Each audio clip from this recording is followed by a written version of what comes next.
నిద్ర పిల్లలకు సరైన స్లీప్ ఉందా, సరైన నిద్ర ఉందా? మీ పిల్లలు లేట్ నైట్ వరకు మేల్కొని ఉంటున్నారా? 6 to 7 అవర్స్ స్లీప్ అనేది సరిపోతుంది అనుకుంటున్నారా? అస్సలు కాదు. పిల్లలకి స్లీప్ అనేది తక్కువైతే చదివింది కూడా గుర్తుండదు, ఫోకస్ అనేది తగ్గిపోతుంది, మూడ్ కూడా ఇరిటేట్ అవుతుంది. 3 నుంచి 5 ఏళ్ల పిల్లలకు 10 to 13 అవర్స్ స్లీప్ అనేది ఉండాలి. 6 to 13 ఇయర్స్ పిల్లలకు కనీసం 9 to 11 అవర్స్ స్లీప్ అనేది ఇంపార్టెంట్. టీనేజర్స్ 8 to 10 అవర్స్ తప్పనిసరి. కానీ ఇప్పుడు ఏమవుతుంది, హోంవర్క్, ట్యూషన్, ఫోన్ ఇలా లేట్ నైట్ వరకు మేల్కొనే ఉంటున్నారు. దానివల్ల మెమరీ అనేది వీక్ అవుతుంది, క్లాస్లో కాన్సన్ట్రేషన్ అనేది తగ్గిపోతుంది, ఫ్రీక్వెంట్గా సిక్నెస్కు గురవుతారు, గ్రోత్ కూడా ఎఫెక్ట్ అవుతుంది. సింపుల్ టిప్స్: నైట్ 8 తర్వాత ఫోన్ అనేది అవాయిడ్ చేయండి. డిన్నర్ ఎర్లీగా ఫినిష్ చేయండి.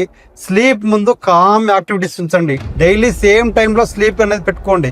మార్నింగ్ పీస్ఫుల్గా ఉండేటట్టు చూసుకోండి. మా SLS స్కాలర్ స్కూల్లో స్లీప్ ఇంపార్టెన్స్ గురించి కూడా గైడెన్స్ ఇస్తాం.